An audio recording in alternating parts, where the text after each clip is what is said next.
Hello, yes, welcome back to super 30 classes. As you know हमारी 10th class की economics चल रही थी और 10th क्लास की इकोनॉमिक्स में हम बात कर रहे थे चैलेंजेस टू इंडियन इकोनॉमी। जैसा कि आपको पता है, हमने देखा कि 1947 से जब हम एट प्रेजेंट टाइम तक की बात करते हैं, जैसे जैसे इंडिया की इकोनॉमी डेवलप हुई, जैसे जैसे हमारी इकोनॉमिक ग्रोथ हुई, है ना, तो इस इकोनॉमिक ग्रोथ के साथ साथ इंडिया की इकोनॉमी को, इंडिया को कुछ प्रॉब्लम्स को फेस करना पड़ा, है ना, कुछ प्रॉब्लम्स का सामना करना पड़ा। तो वो जो प्रॉब्लम्स थी, यानी डेवलपमेंट के साथ साथ कुछ प्रॉब्लम्स इंडिया की बढ़ती गई। वो प्रॉब्लम्स कौन कौन सी थी हमने देखा था लास्ट क्लास में। तो हमने फर्स्ट प्रॉब्लम देखी थी इन्फ्लेशन की, फर्स्ट प्रॉब्लम देखी इन्फ्लेशन की, सेकेंड प्रॉब्लम देखी हमने poverty, and the last one is unemployment. There are three problems, three challenges that we have to face, है ना, जो कि हमारी इंडियन इकोनॉमी को फेस करना होता है। तो हमने इन्फ्लेशन के बारे में देखा था। सबसे फर्स्ट जो हमने स्टार्ट किया था थ्री चैलेंजेस में, फर्स्ट स्टार्ट किया था इन्फ्लेशन, और इन्फ्लेशन को समझा कि एक्चुअली इन्फ्लेशन होता क्या है ना। तो हमने देखा कि जब हम मार्केट में कुछ गुड्स एंड सर्विसेज या कुछ प्रोडक्ट्स परचेज करने जाते हैं, आफ्टर दैट जब आप प्रोडक्ट परचेज करते हैं, यू हैव टू पे समथिंग, आपको कुछ पे करना होता है, और जो आप करेंसी में पे करते हैं वो उसकी प्रोडक्ट की क्या होती है, प्राइस होती है। ये मैंने आपको बताया था कल, है ना, लास्ट क्लास में आपको बताया था कि प्राइस क्या होती है। जब आप सारा पेमेंट कर दिया, आपने सारे प्रोडक्ट परचेज कर लिए, after that you will notice, आप नोटिस करेंगे कि आपने जो प्रोडक्ट परचेज किए, जो गुड्स एंड सर्विसेज जो परचेज की, उनके लिए जो आपने पेमेंट किया, जो मनी या जो करेंसी आपने वहाँ पर पे की, वो लास्ट ईयर के कंपैरिजन में कुछ ना कुछ ज़्यादा ही होगी। लास्ट ईयर माना आपने कोई प्रोडक्ट परचेज किया और कुछ पैसा दिया था, और आज इस ईयर आप प्रोडक्ट परचेज करने जा रहे हैं, तो ऑब्वियसली इसकी जो प्राइस है वो क्या होगी, इंक्रीज होगी। तो ये प्राइस में जो इंक्रीमेंट होता है ना, ये गुड्स एंड सर्विसेज या प्रोडक्ट्स की जो प्राइस में टाइम के साथ साथ जो इंक्रीमेंट होता है, टाइम जो प्राइस जो इंक्रीज होती है, उस प्राइस इंक्रीज होने के सिनेरियो को ही, है ना, उस सिनेरियो को ही हम क्या कहते हैं, इन्फ्लेशन कहते हैं, है ना। समझ में आ गई बात कि प्राइस में क्या होगा, टाइम के साथ साथ वेरिएशन आता है। अब कुछ क्या होता है कि कुछ अगर बात करें ग्रुप ऑफ प्रोडक्ट्स की, ग्रुप ऑफ प्रोडक्ट्स की बात करें, तो कुछ प्रोडक्ट ऐसे होते हैं, है ना, ग्रुप ऑफ प्रोडक्ट्स में से कुछ प्रोडक्ट्स ऐसे होते हैं जिनकी प्राइस तो टाइम के साथ साथ बढ़ जाती है, इंक्रीज होती है, बट कुछ प्रोडक्ट ऐसे भी होते हैं जिनकी प्राइस डिक्रीज हो जाती है। क्लियर। लेकिन अगर इनके डिक्रीज और इंक्रीज के बीच में अगर एवरेज इंक्रीमेंट आए, अगर इनका एवरेज अगर निकालें, एवरेज को फाइंड आउट करें कि इंक्रीज हुआ है या डिक्रीज हुआ है प्राइस, तो अगर एवरेज इंक्रीज हो जाए, एवरेज जो आ रहा है वो अगर इंक्रीज हो रहा है पिछले एवरेज से, देन वो क्या होगा, कंडीशन, इन्फ्लेशन की कंडीशन। किसकी कंडीशन होगी, इन्फ्लेशन की। मैंने आपको पहले भी बताया था कि इन्फ्लेशन जो है एवरेज चेंजेस को बताता है प्राइस में। क्लियर। अब इस इन्फ्लेशन को मेजर करने के लिए क्या क्या मेजरमेंट्स है, इसको इन्फ्लेशन को हम कैसे मेजर कर सकते हैं। तो इसको मेजर करने के लिए डिफरेंट नेशंस में, डिफरेंट इकोनॉमीज में डिफरेंट प्राइस इंडेक्स बनाई जाती है। क्या बनाई जाती है, प्राइस इंडेक्स के बेसिस पर हम क्या करते हैं, इसको मेजरमेंट। अब प्राइस इंडेक्स के बेसिस पर मेजर कैसे किया जाता है, तो मैंने आपको बताया था कि there are three types of price index. ऐसे थ्री टाइप्स की जो है प्राइस इंडेक्स बनती है। फर्स्ट होती है wholesale price index, second is consumer price index, and third is producer price index. बात आती है होलसेल प्राइस इंडेक्स की कि होलसेल प्राइस इंडेक्स कैसे कहते हैं। तो एक्चुअली होता क्या है कि कुछ होलसेलर होते हैं जो क्या करते हैं, गुड्स एंड सर्विसेज को होलसेल रेट पर सेल करते हैं, एक लार्ज क्वांटिटी में होलसेल रेट पर सेल करते हैं। और वो सेल किसे करते हैं, वो सेल करते हैं शॉपकीपर्स को। किनको करते हैं, शॉपकीपर। तो शॉपकीपर को जो प्रोडक्ट सेल करेंगे, शॉपकीपर को जब वो प्रोडक्ट सेल करेंगे, तो उनसे एक्सचेंज में जो करेंसी ले रहे हैं, जो पैसा ले रहे हैं, जो प्राइस ले रहे हैं, वो क्या है, होलसेल प्राइस। कौन सी प्राइस है, होलसेल प्राइस। अब एक्चुअली होलसेल प्राइस की इंडेक्स कैसे बनाई जाती है, तो क्या किया जाता है, डिफरेंट ईयर्स की उसकी रेट निकाली जाती है। डिफरेंट ईयर्स की जो ग्रुप ऑफ प्रोडक्ट्स हैं उनकी रेट निकाली जाती है ना। कि जैसे माना 2017 में आप कोई प्रोडक्ट परचेज करने गए और आपको वहाँ पर 1000 रुपीज़ जो है होलसेल प्राइस में, होलसेल से परचेज किया, आपको 1000 रुपीज़ वहाँ पे करना पड़ा। 2018 में गए, आपको 1100 रुपीज़ पे करना पड़ा। 2019 में गए 1200 रुपीज़ पे करना पड़ा। और बात करें 2020 की, इस ईयर जब आप परचेज करने गए तो आपको माना 1500 रुपीज़ पे करना पड़ा। तो एक्चुअली आप देख रहे हैं कि यहाँ पर प्राइस जो है कंट्री में क्या हो रही है, इंक्रीज हो रही है, टाइम के साथ साथ क्या हो रही है, इंक्रीज हो रही है। तो इस टाइप हम क्या कर सकते हैं, ऐसे एक इंडेक्स बना सकते हैं। फर्स्ट कॉलम तो ईयर का होता है और सेकेंड कॉलम क्या होता है, प्राइस का। उसके बेसिस पर हम परसेंटेज चेंज निकालते हैं कि इस प्राइस में कितना परसेंटेज चेंज हुआ, कितना परसेंटेज चेंज आया लास्ट ईयर से इस ईयर के कंपेयर। क्लियर। तो वो जो प्राइस इंडेक्स बनती है जिसके बेसिस पर हम इन्फ्लेशन को मेजर करते हैं, वो प्राइस इंडेक्स होती है आपकी wholesale price index. First is clear. Second हमने देखी कंज्यूमर प्राइस इंडेक्स। बात करते हैं कंज्यूमर प्राइस इंडेक्स की कि कंज्यूमर प्राइस इंडेक्स किसे कहते हैं। तो देखें, होलसेल प्राइस जो मैंने आपको समझाई, प्राइस का क्या मीनिंग होता है वो भी मैंने आपको बताया था कि जब आप गुड्स एंड सर्विसेज को मार्केट से परचेज करते हैं और उनको परचेज करने के लिए जो सामने सेल करने वाला है, जो सेलर है, उसको जो आप करेंसी पे करते हैं वो उस गुड्स एंड सर्विस की क्या होती है, उसकी जो वैल्यू हो क्या होती है, प्राइस कहलाती है। क्या कहलाती है? प्राइस। क्लियर? बात करते हैं कंज्यूमर प्राइस इंडेक्स की कि हम जो है ऑर्डिनरी पीपल जो है जब गुड्स एंड सर्विसेज को मार्केट से किसी शॉप से परचेज करते हैं, हम किसी प्रोडक्ट को मार्केट से परचेज करेंगे डिफरेंट शॉप से, तो शॉपकीपर को जो हम पैसा देंगे, शॉपकीपर को जो प्राइस हम पे कर रहे हैं उस प्रोडक्ट की, वो प्राइस क्या होगी? Consumer price. क्लियर? तो जिस प्रकार हम होलसेल प्राइस इंडेक्स बना रहे थे वैसे ही सेम कंज्यूमर प्राइस इंडेक्स बनाकर भी हम इन्फ्लेशन को मेजर कर सकते हैं। दो टाइप हो गए इन्फ्लेशन को मेजर करने के, दो प्राइस इंडेक्स हो गए हमारी। Third is the producer price index. चल आती है प्रोड्यूसर प्राइस इंडेक्स। तो प्रोड्यूसर प्राइस इंडेक्स जब मैंने आपको बताई थी तब मैंने आपको एक सिनेरियो बताया था, एक छोटा सा एक वर्ड बताया था और वर्ड था कॉस्ट। वर्ड क्या था? कॉस्ट। बात आती है कॉस्ट की कि कॉस्ट किसे कहते हैं। तो मैंने आपको कहा कि जैसे मार्कर है, इस मार्कर को बनाने में इस कंपनी वाले को जितना खर्चा आया, इस मार्कर को बनने में जितना पैसा लगा, है ना, यानी इस प्रोड्यूसर के लिए ये मार्कर जो रेट है प्रोड्यूसर के लिए, वो रेट क्या होगी? इसकी कॉस्ट होगी। क्या होगी? कॉस्ट। और एक शॉपकीपर के लिए इसकी जो रेट है सेल करने की, वो क्या होगी? इसकी प्राइस होगी। क्या होगी? इसकी प्राइस। क्लियर? तो इस प्रोड्यूसर प्राइस जो है इसके बेसिस पर भी हम इसे प्राइस इंडेक्स बनाते हैं और उनको इस प्राइस इंडेक्स बनाकर हम क्या करते हैं? इन्फ्लेशन को मेजर कर सकते हैं। बात समझ में आ गई है? मैंने 3 टाइप्स ऑफ मेजरमेंट है, 3 टाइप्स ऑफ मेजरमेंट बता दिए इन्फ्लेशन की। फिर बात करते हैं इंडिया में कि इंडिया में इनमें से कौन सा मेथड जो है इन्फ्लेशन को मेजर करने के लिए यूज किया जाता है। इंडिया में इनमें से कौन सा मेथड हम इन्फ्लेशन को मेजर करने के लिए यूज करते हैं? तो इंडिया में जो है हमारे यहाँ होलसेल प्राइस इंडेक्स का यूज किया जाता है। किसका? होलसेल प्राइस इंडेक्स का। होलसेल प्राइस इंडेक्स के बेसिस पर हम इंडिया में क्या करते हैं? ऐसे इन्फ्लेशन को मेजर करते हैं। यहाँ तक बात समझ में आ गई? अब बात करते हैं कि इन्फ्लेशन की जो रेट है डिफरेंट टाइम में, डिफरेंट टाइम पीरियड्स में ये इन्फ्लेशन की रेट क्या रही है ना। तो देखें आप 1940 से 50 के बीच में, ड्यूरिंग 1940 टू 50 ये जो इन्फ्लेशन रेट थी वो 1.7% थी। कितनी थी? 1.7%। यानी इससे पहले कुछ रेट थी उस प्रोडक्ट की, उन ग्रुप ऑफ प्रोडक्ट्स की हमारे इंडिया में। फिर 1940 से 50 के टाइम क्या हुआ? उनकी रेट में 1.7% का इन्फ्लेशन हो गया। 1.7% की रेट जो है इंटरेस्ट रेट से उनकी प्राइस जो है वो इंक्रीज हो गई। क्लियर? ये तो हुआ 1940 से 50 तक। अब ये जो प्राइस इंडेक्स है जैसे हमने बना रखी है, कौन सी है? होलसेल प्राइस इंडेक्स, क्योंकि इंडिया में इसी के बेसिस पर हम मेजर करते हैं। फिर 1950 से 60 के बीच ये हो गई 6.4%। ऑब्वियसली 1.7 से 6.4% होना एक बहुत बड़ी बात थी। इन्फ्लेशन रेट कंटिन्यू बढ़ती जा रही थी इंडिया में, जैसे जैसे इंडिया डेवलप हो रहा था कंटिन्यू बढ़ती जा रही थी। 1960 से 70 के बीच में यह 9% चली गई। 1960 से 70 तक ये 9% चली गई। बात करते हैं 1995, बात करते हैं 1995। देखो 70 तक तो 9% थी और टिल 1995 यही इन्फ्लेशन रेट रही, 9% की इन्फ्लेशन रेट। इंडिया के लिए बहुत बड़ा चैलेंज था ये हमारी इकोनॉमी के सामने, क्योंकि जो गुड्स एंड सर्विसेज जो हैं, जो इंडिया के जो प्रोडक्ट्स हैं, उनकी कंटिन्यू प्राइस जो है वो इंक्रीज हो रही थी। क्या हो रही थी? इंक्रीज। तो इंडिया के लिए इकोनॉमी के लिए चैलेंज था, एक बड़ी सी प्रॉब्लम क्रिएट हो गई थी इन्फ्लेशन की। अब ये प्रॉब्लम क्यों थी, ये चैलेंज क्यों था, क्यों हमारे इकोनॉमी के सामने एक प्रॉब्लम थी, इसकी क्या क्या रीज़न है वो हम आगे देखेंगे। ठीक? फिर 1995 तक यही रहा। फिर जैसे जैसे थोड़ा सा डेवलपमेंट हुआ, हमने देखा था आफ्टर 1991 है ना, 1991 में हमने न्यू इकोनॉमिक रिफॉर्म्स की, प्राइवेटाइजेशन किया, ग्लोबलाइजेशन किया, है ना। तो उन इकोनॉमिक रिफॉर्म्स के थ्रू हमारी इकोनॉमी कहीं ना कहीं ट्रैक पर जरूर आई। उन इकोनॉमिक रिफॉर्म्स के थ्रू हमारी इकोनॉमी कहीं ना कहीं ट्रैक पर आई थी और कुछ ना कुछ डेवलपमेंट का लेवल इंक्रीज हुआ था। जब इकोनॉमिक रिफॉर्म्स किए तो उसके कारण, इकोनॉमिक रिफॉर्म्स के कारण हमारी जो इन्फ्लेशन रेट है वो वापस डिक्रीज होकर कितना हो गई? 4.7%। कितना हो गया इन्फ्लेशन रेट?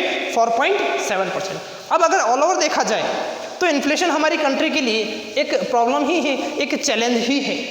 अब ये प्रॉब्लम क्यों है, क्यों हम इन्फ्लेशन को एक कंट्री के लिए चैलेंज कहते हैं, इसके क्या क्या रीज़न हो सकते हैं, इन्फ्लेशन को क्यों हम चैलेंज कह सकते हैं। तो बात करेंगे इस इन्फ्लेशन के डिसएडवांटेजेस के बारे में, इसके क्या क्या डिसएडवांटेज है, इसके क्या क्या नुकसान है ना। तो डिसएडवांटेज में अगर बात करें तो सबसे फर्स्ट डिसएडवांटेज है value of currency decreases. Value of currency decreases. हम बात कर रहे हैं इन्फ्लेशन के डिसएडवांटेजेस की, किसके क्या क्या नुकसान है। अगर इन्फ्लेशन होगा तो हमारी इकोनॉमी को क्या डिसएडवांटेज होंगे, इकोनॉमी को क्या क्या नुकसान हो सकता है ना।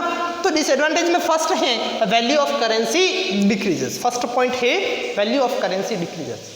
अब वैल्यू ऑफ करेंसी डिक्रीजेस का मीनिंग क्या होता है कि पहले आप मार्केट में जाते और कोई प्रोडक्ट परचेज करते हैं, आप मार्केट गए, मार्केट से आपने कोई भी प्रोडक्ट परचेज किया, माना आपने वहाँ पर 300 रुपीज़ पे किए, कितने रुपीज़ पे किए, 300 रुपीज़, और आपने 300 रुपीज़ में कोई एक बुक परचेज की, क्या परचेज किया, कोई एक बुक परचेज की, दैट मीन्स उस 300 रुपीज़ की वैल्यू क्या है, 1 बुक, 300 रुपीज़ की वैल्यू क्या है, आप कितनी बुक परचेज कर पा रहे हैं, 1 बुक परचेज कर रहे हैं, क्लियर है, ये 1 बुक परचेज की। चलो एग्जांपल चेंज करते हैं, बुक को रहने दे एक बार, माना आप टी लीव्स परचेज करने, क्या परचेज करने गए, टी लीव्स, आपने 300 रुपीज़ दिया, पे किया, और आपने 1 kg, आपने 1 kg टी लीव्स जो है परचेज करने, क्लियर। ये तो बात आई थी लास्ट ईयर की, लास्ट ईयर आप मार्केट गए, आपने 300 रुपीज़ पे किया और आपने 1 kg टी लीव्स परचेज कर दी 300 रुपीज़ में, दैट मीन्स 300 रुपीज़ की वैल्यू क्या है, उसकी वैल्यू किसके इक्वल है, 1 kg टी लीव्स के इक्वल, 1 kg टी लीव्स के इक्वल उसकी वैल्यू है, किसकी, 300 रुपीज़ की। ये तो बात है लास्ट ईयर की। उसके बाद इस ईयर आप वापस मार्केट गए और आपने वही 300 रुपीज़ शॉपकीपर को दिए और उससे बोला कि मुझे टी लीव्स दे दो इन 300 रुपीज़ की। तो शॉपकीपर ने क्या किया, इस बार आपको, अब एक्चुअली हुआ क्या है, इन्फ्लेशन हुआ क्या है, इन्फ्लेशन, दैट मीन्स रेट क्या हो गई, इंक्रीज हो गई, प्राइस क्या हो गई, इंक्रीज हो गई। लास्ट ईयर जो 300 रुपीज़ पर केजी मिल रहा था वो इस ईयर 300 रुपीज़ पर केजी नहीं मिलेगा, ऑब्वियसली उसकी रेट में कोई ना कोई इंक्रीमेंट जरूर आएगा। तो इस ईयर जब आप मार्केट में परचेज करने गए तो शॉपकीपर ने आपको क्या किया, 800 ग्राम्स जो है वो टी लीव्स ही दी, 800 ग्राम्स ही टी लीव्स दी। तो इससे यहाँ पर समझ में क्या आता है कि इस पहले 300 रुपीज़ की वैल्यू कितनी थी, 1 kg के इक्वल, आफ्टर दैट अब आप जो है परचेज करने जा रहे हैं उस 300 रुपीज़ की वैल्यू कितनी है, ओनली 800 ग्राम्स के इक्वल, क्लियर। तो यहाँ पर इस इन्फ्लेशन के कारण क्या हुआ कि इनकी जो टी लीव्स है इसकी प्राइस क्या हो गई, इंक्रीज हो गई, टी लीव्स की प्राइस क्या हो गई, टाइम के साथ इंक्रीज हो गई, है ना। इस 1 ईयर के डिफरेंस में टी लीव्स की जो प्राइस है वो इंक्रीज हो गई। तो इस इन्फ्लेशन के कारण क्या हुआ कि जो प्राइस की जो करेंसी है हमारी 300 रुपीज़, उसकी वैल्यू है वो क्या हो गई, डिक्रीज हो गई। पहले वैल्यू 1 kg के इक्वल थी, आफ्टर दैट इन्फ्लेशन, है ना, इन्फ्लेशन के कारण वो वैल्यू कितनी हो गई, 800 ग्राम्स, कितनी हो गई, 800 ग्राम्स। क्लियर हो गया फर्स्ट रीजन। तो फर्स्ट डिसएडवांटेज है इसका, तो value of currency decrease, clear. Next देखें, an individual person can purchase, है ना, an individual person can purchase lesser goods. एक जो इंडिविजुअल पर्सन है या कोई कॉमन पर्सन है इंडिया का, हमारी इकोनॉमी का, हमारी कंट्री का, अब उसकी इनकम जो है, एक्चुअली इन्फ्लेशन हो गया, इनकम को छोड़ो इन्फ्लेशन हुआ है, दैट मीन्स जो रेट है वो क्या हुई है, इंक्रीज हुई। जब रेट इंक्रीज हुई है, माना किसी पर्सन की सैलरी 500 रुपीज़ है ना, 5000 रुपीज़ कर देते हैं, कितनी, 5000 रुपीज़। इस 5000 रुपीज़ में से वो क्या करता है, अपनी फैमिली को चलाता है, सारा काम करता है, बच्चों को पढ़ाता है, सब कुछ करता है, क्लियर। तो ये जो है, माना ये पर्सन माना एक ऑयल का टिन लेता था हर मंथ, है ना, और ऑयल का टिन कितना था, 5 लीटर का ये टिन लेता था, कितना लेता था, 5 लीटर का। अब क्या हुआ, ये लास्ट ईयर की बात कर रहे हैं, सिर्फ एग्जांपल समझा रहा हूँ मैं आपको, कि एक पर्सन है जिसकी 5000 रुपीज़ सैलरी है, उस 5000 रुपीज़ से वो पूरा अपना जो घर है उसको मेंटेन करता है। वो क्या करता था, जब 5000 रुपीज़ की सैलरी थी तो ऑयल परचेज करता 5 kg, कितना परचेज करता, 5 kg। अब क्या हुआ, इस ईयर हो गया इन्फ्लेशन, यानी इनकी रेट जो है प्रोडक्ट्स की, जो प्राइजेस जो है वो प्राइस क्या हो गई, इंक्रीज हो गई, क्या हो गई, इंक्रीज हो गई। अब प्राइस इंक्रीज होगी तो दैट मीन्स जो ऑयल की जो पहले वैल्यू थी, ऑयल की जो पहले प्राइस थी वो ऑब्वियसली अब इंक्रीज हुई है, तभी तो इन्फ्लेशन हुआ है। तो उसकी जो प्राइस जब इंक्रीज हो गई तो इससे क्या होगा कि जैसे ही इन्फ्लेशन हुआ, पहले 5000 रुपीज़ सैलरी थी, आज भी सैलरी वही 5000 रुपीज़ है उस पर्सन की, है ना, लेकिन पहले वो 5 लीटर्स ऑयल परचेज कर पाता था। अब जैसे ही इन्फ्लेशन होगा, उसकी सैलरी लिमिटेड है, पैसा उसका इनकम जो है लिमिटेड है, तो ऑब्वियसली वो क्या करेगा, इनका जो एक्सपेंडिचर है ना, यहाँ जो पहले वो 5 लीटर्स जो है ऑयल को परचेज कर रहा था, वो 5 लीटर नहीं करके कितना करेगा, ऑब्वियसली 5 लीटर से कम करेगा, 4 हो सकता है, 3 हो सकता है, 2 हो सकता है, और 1 लीटर भी हो सकता है। तो इसका सीधा सा मीनिंग है कि इन्फ्लेशन के कारण क्या हो रहा है, जो इंडिविजुअल पर्सन है, इंडिविजुअल कोई पर्सन है जो क्या करता है, डेली वेजेस पर काम करता है या उसकी कोई फिक्स वेजेस है, उसका जो परचेजिंग पावर है, उसका परचेजिंग पावर है, दैट मीन्स जो गुड्स एंड सर्विसेज को परचेज करने का जो पावर है वो क्या हो जाएगा, कम हो जाएगा। किसके कारण, इस इन्फ्लेशन के कारण। Clear second point. तो फर्स्ट मैंने आपको बताया इन्फ्लेशन का जो डिसएडवांटेज वो बताया कि value of currency decreases. Second मैंने बताया कि an individual person can purchase lesser goods, an individual person can purchase lesser goods due to inflation, inflation के कारण जो इंडिविजुअल पर्सन है वो क्या करेगा, पहले की कंपेयर में इस ईयर क्या है जो गुड्स एंड सर्विसेज जो परचेज कर रहा था वो कम परचेज करेगा। क्लियर। नेक्स्ट डिसएडवांटेज देखिए, first and second complete. Next देखिए, ऐसे पर्सन जो डेली वेजेस पर वर्क करते हैं, है ना, डेली वेजेस या फिक्स वेजेस पर वर्क करते हैं, ऐसे पर्सन जो डेली वेजेस या फिक्स वेजेस पर वर्क करते हैं, जैसे लेबर है ना, जो डेली वेजेस पर वर्क करते हैं या उनका फिक्स वेजेस होता है, उनकी सैलरी फिक्स होती है ना, तो उन पर्सन को जो कि हमारी इकोनॉमी में क्या है, बैकवर्ड सेक्टर है ये हमारी इकोनॉमी, है ना, तो इन पर्सन्स को, ऐसे पर्सन को क्या होगा, इन्फ्लेशन के कारण क्या होगा, उनको लॉस होगा। इन्फ्लेशन के कारण उनको क्या होगा, लॉस होगा।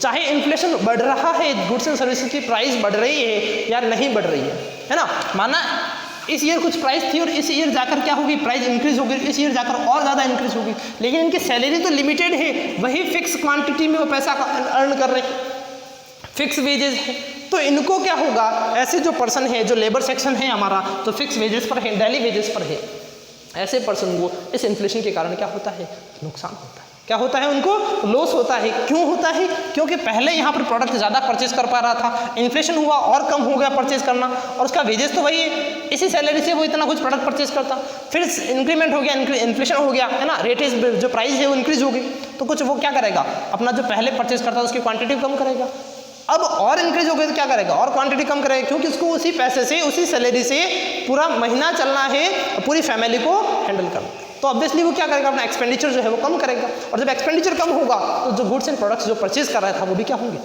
कम होंगे ऑब्वियसली।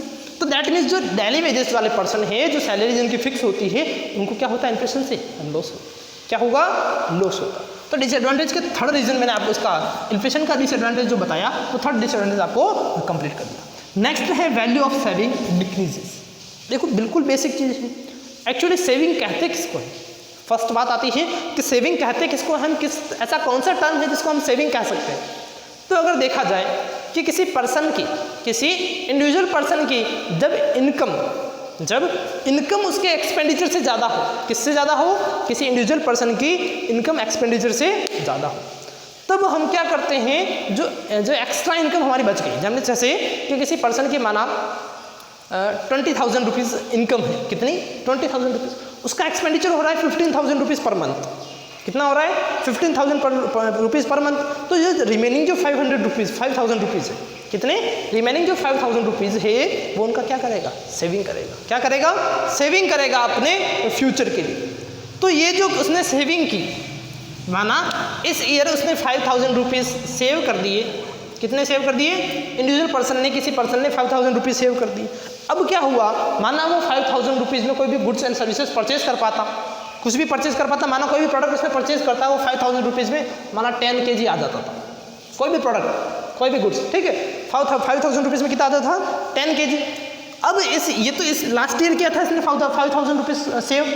अब जैसे जैसे इन्फ्लेशन हुआ, इसकी जो प्राइस है, इस प्रोडक्ट की प्राइस जो है वो क्या हो रही है, इंक्रीज हो रही है, तो इसकी जो सेविंग है, इसकी वैल्यू जो है सेविंग की, यानी इसने 5,000 रुपीज़ सेव किया, उस 5,000 रुपीज़ से जब उसने सेव किया था तब वो 10 kg कोई प्रोडक्ट परचेज कर पाता था, लेकिन इस ईयर क्या हो गया, इन्फ्लेशन हुआ और अब वो 10 kg नहीं करके कितना कर पाता है उसी प्रोडक्ट को, 9 kg, कितना कर पाता है, 9 kg, और फ्यूचर में देखा जाए तो कितना कर पाएगा, इन्फ्लेशन के कारण 8 kg। तो इस करेंसी की जो सेविंग की, इसने जो सेव किया पैसा, जो मनी इसने सेव की, जो इनकम इसने सेव की, इस पर्सन ने, इंडिविजुअल पर्सन ने, उसकी जो वैल्यू है वो क्या हो रही है, कंटिन्यू डिक्रीज हो रही है, क्या हो रही है, कंटिन्यू डिक्रीज हो रही है। तो इन्फ्लेशन का जो सेकंड डिसएडवांटेज है वो है कि वैल्यू ऑफ करेंसी डिक्रीजेस, है ना, sorry, value of saving decreases. Clear है। नेक्स्ट देखें, अब जैसे जैसे इन्फ्लेशन बढ़ेगा, जैसे जैसे इन्फ्लेशन इंक्रीज होगा, है ना, जो गुड्स एंड सर्विसेज हैं, जो प्रोडक्ट्स हैं, जैसे जैसे उनकी प्राइस जो है इंक्रीज होगी, तो इसका नुकसान ये होगा कि हमारी इकोनॉमिक ग्रोथ रेट है, हमारी इकोनॉमिक ग्रोथ रेट। अब इकोनॉमिक ग्रोथ रेट क्या होती है, इकोनॉमी जो ग्रोथ करती है, जब इकोनॉमी ग्रो करती है, जब इकोनॉमी की इनकम ग्रो करती है, जब इकोनॉमी में नेशनल इनकम और पर कैपिटा इनकम इंक्रीज होती है, उसको हम क्या कहते हैं, इकोनॉमिक ग्रोथ कहते हैं। नहीं, हमने पहले भी देखा लास्ट ईयर में कि लास्ट क्लास में कि इकोनॉमिक ग्रोथ क्या होती है। तो इकोनॉमिक ग्रोथ ऐसा फैक्टर होता है जब किसी कंट्री में नेशनल इनकम और पर कैपिटा इनकम दोनों इंक्रीज हो, नेशनल इनकम और पर कैपिटा इनकम दोनों इंक्रीज हो। लेकिन इस इन्फ्लेशन के कारण क्या होगा कि हमारी इकोनॉमिक ग्रोथ रेट जो है वो अफेक्ट होगी, क्या होगी, अफेक्ट होगी, क्योंकि अब इकोनॉमिक ग्रोथ रेट जो है वो कम जो हो जाएगी, जो हमारी ग्रोथ रेट है वो क्या होगी, अब डिक्रीज। तो इस ओवरऑल अगर देखा जाए अगर ओवरऑल देखा जाए तो ये इसके सारे डिसएडवांटेज हैं। First, value of currency decreases. Second, individual person can purchase lesser goods. Third, and person having जो कि फिक्स वेजेस में है या फिर डेली वेजेस पर वर्क करता है, जो चाहे लेबर हो, तो उसको क्या होगा, लॉस होगा। सेविंग जो हमने की उसकी वैल्यू जो है वो क्या होगी, डिक्रीज होगी, और इससे क्या होगा, हमारी इकोनॉमिक ग्रोथ रेट जो है वो अफेक्ट होगी। क्लियर है? तो हमने इस प्रकार डिसएडवांटेज देखे। अब ओवरऑल देखा जाए, ओवरऑल इनका कंक्लूजन देखा जाए, है ना, तो कंक्लूजन अगर देखें तो इससे क्या होगा कि हमारा जो प्रॉफिट हो रहा है, हमारे इकोनॉमी में जो इंडिविजुअल पर्सन को प्रॉफिट होता है वो क्या होगा, कम होगा, है ना। प्रॉफिट क्या होगा, कम होगा, हमारा डेवलपमेंट जो है वो भी कम होगा, तब इकोनॉमी ग्रो नहीं कर पाएगी। दैट मीन्स इंडिया के सामने क्या है, सबसे बड़ी चैलेंज है, इंडिया के सामने सबसे बड़ा प्रॉब्लम है। क्लियर? तो हमें क्या करना होगा कि इस प्रॉब्लम को, इस इन्फ्लेशन की प्रॉब्लम को एलिमिनेट करना होगा। इसलिए इन्फ्लेशन हमारे लिए एक सबसे बड़ा चैलेंज है। बात समझ में आ गई आपको कि इन्फ्लेशन को हम क्यों हमारी इकोनॉमी में एक चैलेंज मानते हैं, क्यों हमारी इकोनॉमी में एक प्रॉब्लम मानते हैं, ये सारे रीज़न मैंने आपको बता दिए। क्लियर है यहाँ तक? अब देखें नेक्स्ट, हमने जैसे डिसएडवांटेज देखें, अब नेक्स्ट बात आती है टाइप्स ऑफ इन्फ्लेशन की, कि जो इन्फ्लेशन है इसके कितने टाइप होते हैं, इन्फ्लेशन है ना, इसको किस टाइप से हम क्लासीफाई करते हैं इन्फ्लेशन को। तो अगर इसके टाइप्स देखे जाए तो फर्स्ट, इन्फ्लेशन होता क्यों है, टाइप को एक बार यहीं रखें, अगर देखना चाहे तो चलो देख लो। फर्स्ट टाइप तो होता है demand related inflation, first type होता है इन्फ्लेशन का demand related inflation, and second होता है कॉस्ट रिलेटेड। कॉस्ट क्या होती है वो मैंने आपको पहले समझाया था, फर्स्ट बताया डिमांड रिलेटेड एंड सेकंड होती है कॉस्ट रिलेटेड इन्फ्लेशन। अब यहाँ पर समझे आप कि एक्चुअली इन्फ्लेशन होता है वो overall demand and overall supply जो होती है प्रोडक्ट्स की, है ना। मार्केट में क्या होता है, ओवरऑल डिमांड होती है कुछ प्रोडक्ट्स की, गुड्स की, और होती है ओवरऑल सप्लाई। जब ओवरऑल डिमांड और सप्लाई में इम्बैलेंस हो जाता है, जब ओवरऑल डिमांड एंड सप्लाई में क्या हो जाए, इम्बैलेंस हो जाए, ध्यान रखिए बात को समझिए, जब इनबैलेंस होता है तो उसके कारण क्या होगा, इनके जो प्रोडक्ट्स की जो प्राइस जो है, किसके कारण, इम्बैलेंस के कारण इन जो प्रोडक्ट्स हैं इनकी प्राइस में क्या आता है, वेरिएशन आता है। किस में आता है वेरिएशन प्राइस में। अब कैसे आता है, ओवरऑल डिमांड क्या होती है वो एक एक करके आप समझे, बिल्कुल इजी चैप्टर है। ओवरऑल डिमांड किसको कहते हैं, सबसे पहली बात कि हम लोग क्या करते हैं, डिमांड कौन करेगा, कंज्यूमर करेगा। ऑर्डिनरी पीपल जो है डिमांड करता है, इंडिया के इंडिविजुअल एवरी पर्सन क्या करता है, डिमांड करता है। जैसे आपको मार्केट की नीड है तो आप क्या करेंगे, मार्केट की डिमांड करेंगे, है ना। आपको फूड की नीड है तो आप क्या करेंगे, फूड की डिमांड करेंगे। आप पैसा खर्च करेंगे और क्या खरीदेंगे, फूड परचेज करेंगे, है ना। आपको कोई बुक्स चाहिए तो आपकी डिमांड किसकी है, बुक की डिमांड, है ना।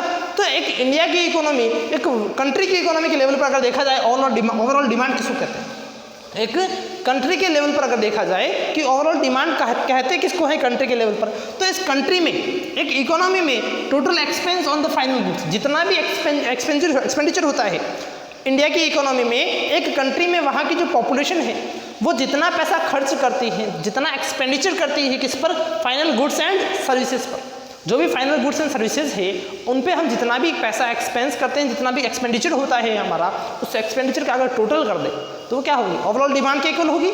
माना आप मार्केट गए, आपकी डिमांड क्या थी, फर्स्ट फूड, सेकंड कुछ बुक्स, है ना, थर्ड अगर देखा जाए तो कुछ क्लॉथ्स, तो इन सभी को परचेज करने के लिए आपकी डिमांड ये है।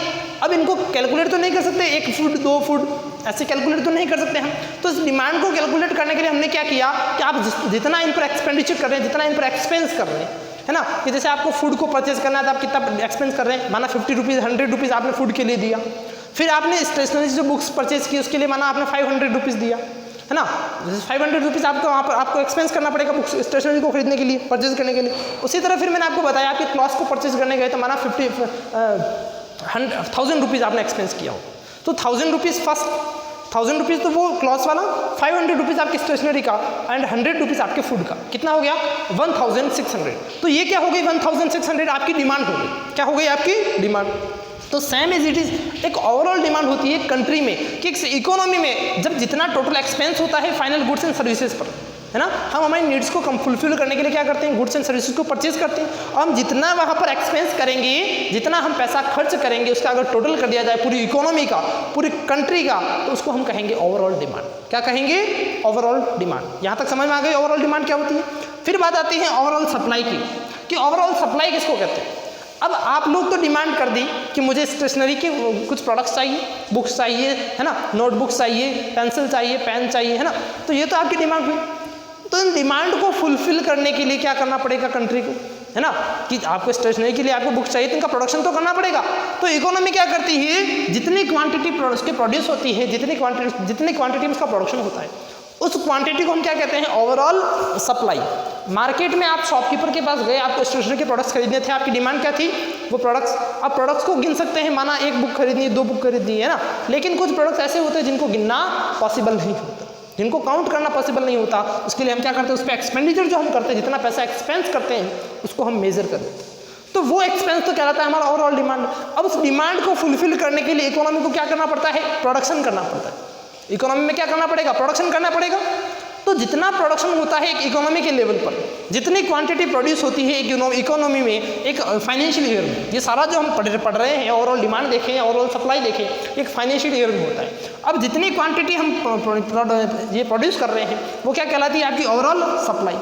अब एक्चुअली इन्फ्लेशन होता कैसे है कि जब ओवरऑल डिमांड और सप्लाई में इम्बैलेंस हो जाए, क्या हो जाए, इम्बैलेंस हो जाए, यानी डिमांड तो ज़्यादा हो जाए और सप्लाई कम हो, या तो ऐसी कंडीशन होगी डिमांड ज़्यादा होगी सप्लाई कम होगी, या ऐसा हो सकता है डिमांड कम हो और सप्लाई ज़्यादा हो। यही होता है, इम्बैलेंस यही होता है। जब इसमें इम्बैलेंस होता है तो इकोनॉमी में क्या होगा, प्राइस जो है वो चेंज होती रहती है। इसमें इम्बैलेंस के कारण प्राइस चेंज होती है, और जब प्राइस चेंज होगी तो उस प्राइस में अगर इंक्रीज होगी तो क्या कहलाएगा, इन्फ्लेशन होगा। क्लियर। अब ये प्राइस चेंज कैसे होती है उस सिनेरियो को समझे। बहुत ही अच्छा टॉपिक है, बहुत इजी टॉपिक है, आपको दिमाग लगाकर सोचना है। माना आप मार्केट में देखो, हम डिमांड एंड सप्लाई का खेल ही है, पूरा जो गेम है इकोनॉमी जो है पूरी इस डिमांड एंड सप्लाई पर पे ही बेसिस है। आज जब आप सीनियर क्लासेस में अगर इकोनॉमिक्स लेते हैं, बहुत ही अच्छा सब्जेक्ट है ये, डिमांड एंड सप्लाई के बेसिस पर ही पूरी इकोनॉमी चलेगी। अब सोचिए, माना ये तो हमने लिखा डिमांड और ये लिखा सप्लाई।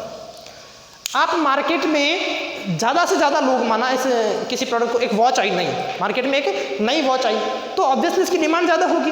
तो जैसे जैसे मार्केट में उसकी डिमांड बढ़ती जाएगी, कंटिन्यू उसकी डिमांड इंक्रीज हो रही है, कंटिन्यू डिमांड तो क्या हो गई, इंक्रीज हो गई। और माना जो कंपनी है उस कंपनी को, उस वॉच को बनाने वाली जो कंपनी है उसकी सप्लाई लिमिटेड है ना, क्योंकि कंपनी एक ही है और डिमांड पूरी इंडिया कर रहा है, पूरी कंट्री कर रही है। नई वॉच आई है या नया कोई स्मार्टफोन आया है, तो ऑब्वियसली इसकी सप्लाई क्या होगी, एक लिमिटेड ही होगी स्टार्टिंग, है ना। तो डिमांड तो ज़्यादा है और सप्लाई क्या है, कम।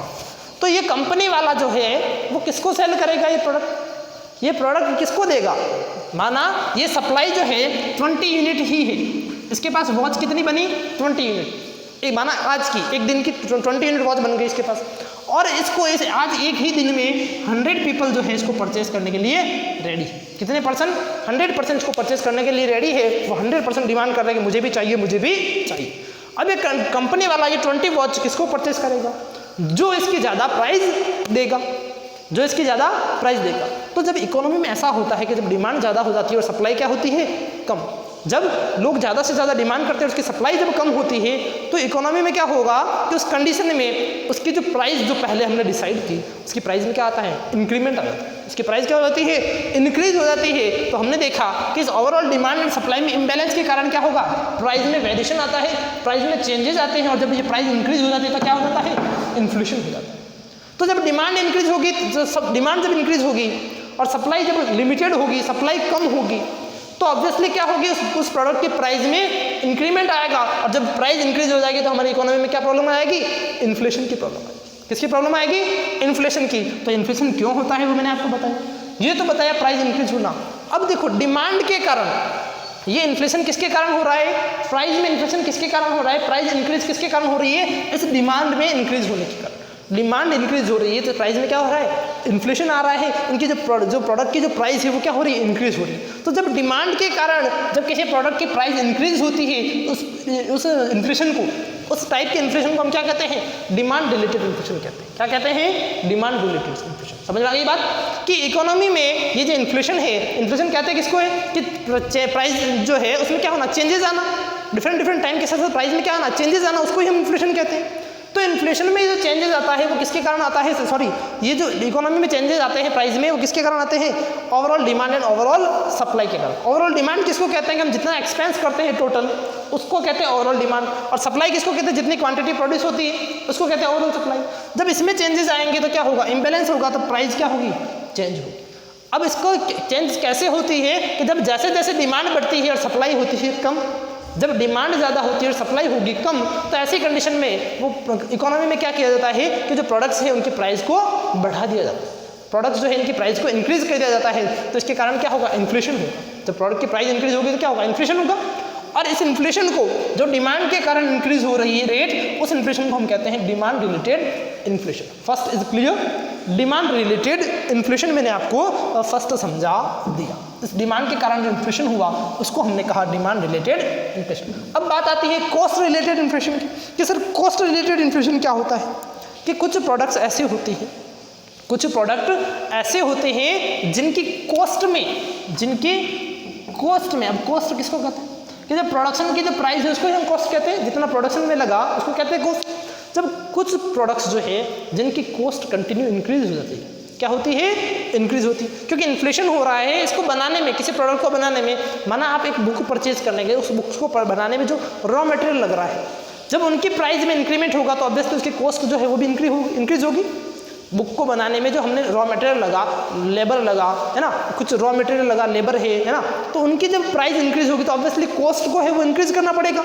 तो जब कॉस्ट इंक्रीज होती है तो कुछ कंडीशन ऐसी होती है, जब कॉस्ट इंक्रीज हो रही है, दैट मीन्स प्राइस जब इंक्रीज हो रही है, तब भी उसकी डिमांड जो है वो कंटिन्यू बढ़ती जाती है। कुछ प्रोडक्ट ऐसे होते हैं जब उनकी कॉस्ट इंक्रीज होती है तो उनकी डिमांड भी क्या होती है, इंक्रीज होती जाती है। तो सर ऐसा कैसे हो सकता है, सर प्राइस बढ़ रही है तो भी डिमांड कैसे बढ़ेगी। तो कुछ जो बेसिक जो हमारी नीड्स हैं, जो हमारी बेसिक नीड्स है, जो हमारे लिए ज़रूरी है, उनको लेना ज़रूरी ही है। अगर हम उनको नहीं लेंगे तो हम सर्वाइव नहीं कर पाएंगे। जैसे फूड है, क्लॉथिंग है, कपड़े हैं।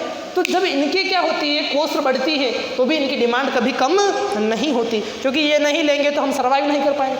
तो ऐसे प्रोडक्ट जिनकी कॉस्ट इंक्रीज होने के साथ साथ उनकी डिमांड भी इंक्रीज होती है, तो वहाँ पर क्या होगा, कॉस्ट इंक्रीज हो रही है, दैट मीन्स की प्राइस भी इंक्रीज होगी। उसकी जो मैन्युफैक्चरिंग कॉस्ट है वो इंक्रीज हो रही है तो ऑब्वियसली प्राइस भी इंक्रीज होगी। और जब प्राइस इंक्रीज हो रही है तो डिमांड तो ऑब्वियसली इंक्रीज होना ही है। अब डिमांड सर इंक्रीज कैसे हो रही है, क्योंकि पॉपुलेशन तो बढ़ रही है, हमारी कंट्री की पॉपुलेशन बढ़ रही है, और जैसे जैसे पॉपुलेशन बढ़ती जाती है डिमांड भी बढ़ेगी। जो बेसिक फूड नीड्स है हमारी, जैसे क्लॉथिंग है हमारी, है ना, फूड है, जो हमारे लिए ज़रूरी है कि ये लेना ही है, हमें लेना ही होगा, अदरवाइज हम सर्वाइव नहीं कर पाएंगे। तो ऐसे प्रोडक्ट की डिमांड जो है कंटिन्यू इंक्रीज होती ही रहती है, लेकिन उनकी प्राइस भी क्या हो रही है, इंक्रीज हो रही है। तो ये जो इन्फ्लेशन आ रहा है, उसकी प्राइस में जो चेंजेस आ रहे हैं, उस इन्फ्लेशन को हम क्या कहेंगे, कॉस्ट रिलेटेड इन्फ्लेशन। बात समझ में आ गई। सबसे फर्स्ट हमने देखा डिमांड रिलेटेड इन्फ्लेशन, कि जब मैंने बताया कि जब ओवरऑल डिमांड जो है इंक्रीज होगी और ओवरऑल सप्लाई जब डिक्रीज होती है, ओवरऑल डिमांड जब इंक्रीज होती है और ओवरऑल सप्लाई डिक्रीज होती है, तब क्या होगा कि उस इकोनॉमी में प्रेशर होता है ना, डिमांड को फुलफिल करने के लिए इकोनॉमी पर क्या होता है, प्रेशर होता है, और इसके कारण वो क्या करते हैं, उसकी प्राइस को बढ़ा देते हैं। तो उस प्राइस बढ़ेगी किसके कारण, डिमांड के कारण, तब तो होगा डिमांड रिलेटेड इन्फ्लेशन। और जब कॉस्ट बढ़ती है तब भी डिमांड बढ़ेगी, तो उस इन्फ्लेशन को कहते हैं हम कॉस्ट रिलेटेड इन्फ्लेशन। क्लियर हो गया। तो इस प्रकार हमारे इन्फ्लेशन के टाइप यहाँ पर कंप्लीट होते हैं। आज के लिए इतना ही। Thank you very much.